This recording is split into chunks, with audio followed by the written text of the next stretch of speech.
जय गुरु जी। शुक्राना गुरु जी। सारी संगत को जय गुरु जी। ओम नमः शिवाय। शिव जी सदा सहाय।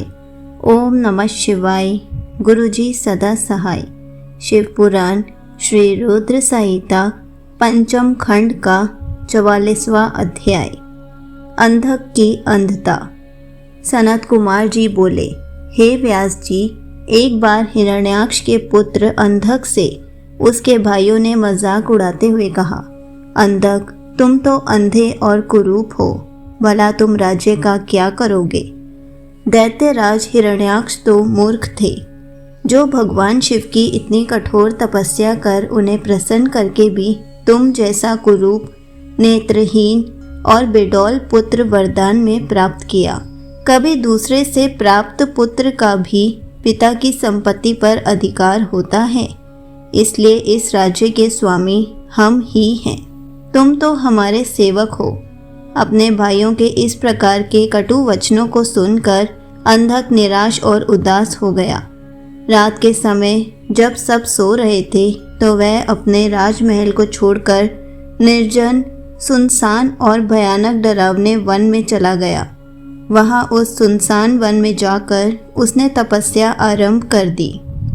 वह 10,000 वर्षों तक घोर तपस्या करता रहा, परंतु जब कोई परिणाम नहीं निकला तो उसने अपने शरीर को अग्नि में जलाकर होम करना चाहा। ठीक उसी समय स्वयं ब्रह्मा जी वहां प्रकट हो गए। ब्रह्मा जी बोले, पुत्र अंधक, मांगो, क्या मांगना चाहते हो। मैं तुम्हारी तपस्या से बहुत प्रसन्न हूँ। तुम अपना इच्छित वर मांग सकते हो। मैं तुम्हारी मनोकामना अवश्य ही पूरी करूँगा। यह सुनकर अंधक बहुत प्रसन्न हुआ।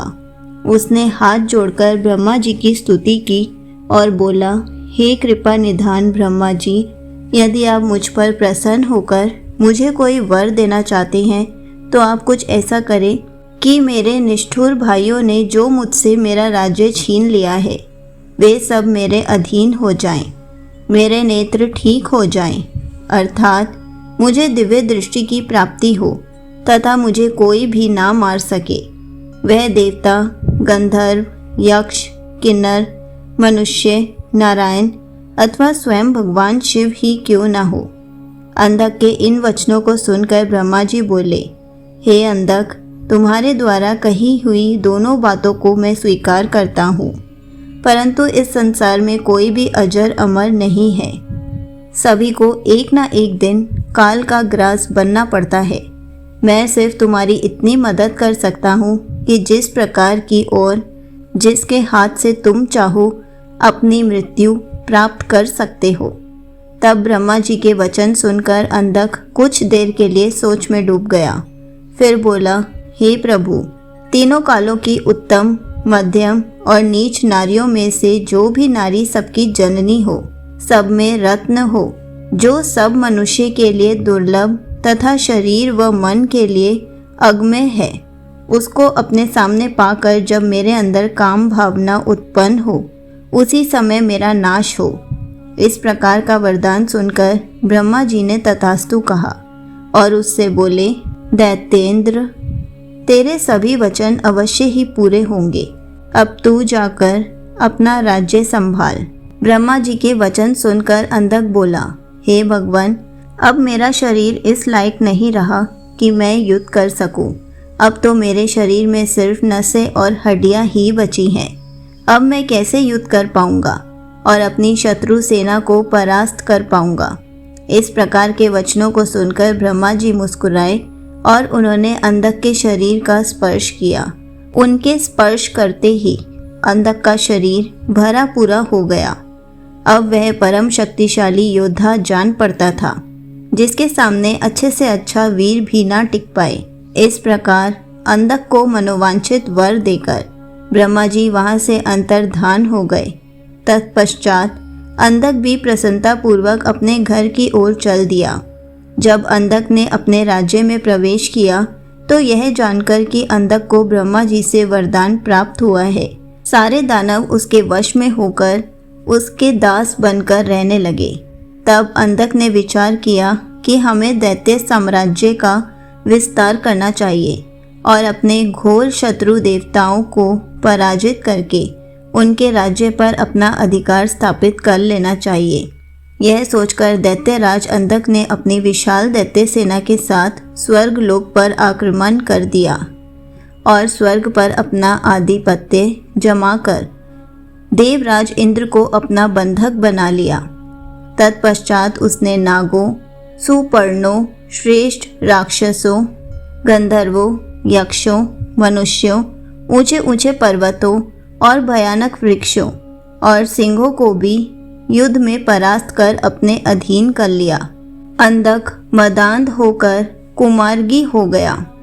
उसने स्वर्ग, भूतल और रसातल की सर्वश्रेष्ठ सुंदरियों को अपनाकर उनके साथ रमणीय विहार किया। दिन भर दिन वह बुराई के दलदल में धंसता जा रहा था।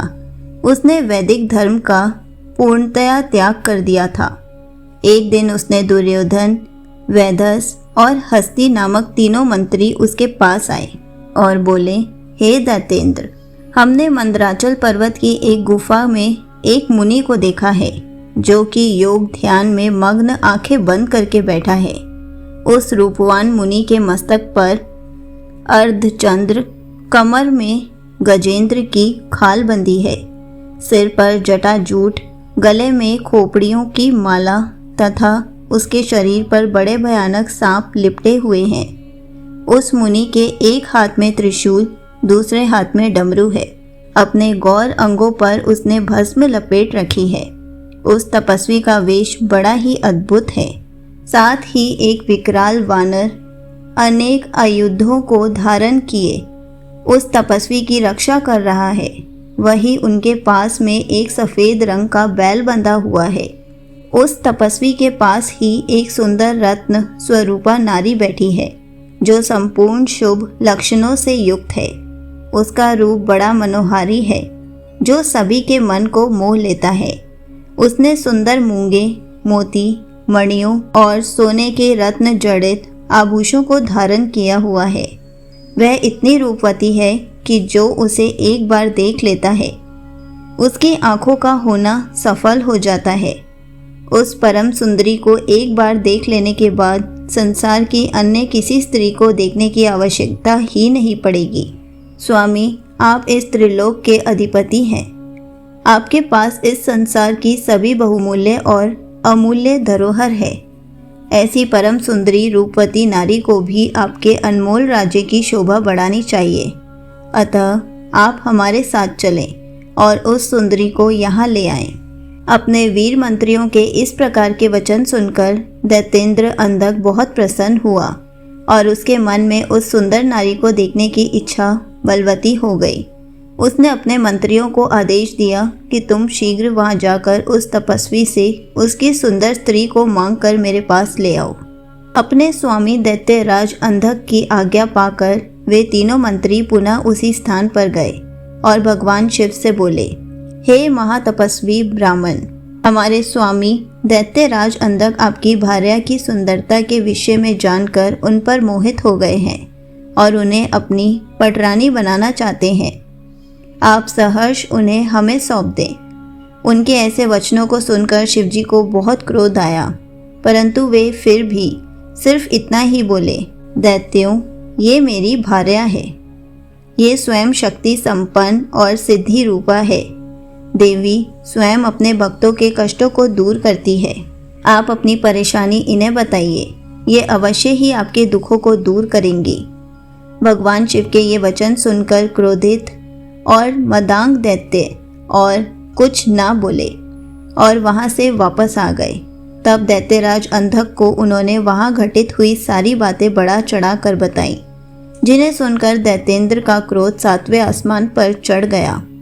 तब वह मूढ़ बुद्धि दैत्य सुंदरी को देखने के लिए आतुर हो उठा। उसने स्वयं वहां जाकर उस रत्नों में सर्वश्रेष्ठ रत्न को अपने साथ लाने का निश्चय किया। संगत जी, यहीं पर शिव पुराण श्री रुद्र संहिता पंचम खंड का 44वां अध्याय समाप्त होता है। जय गुरु जी। शुक्राना गुरु जी।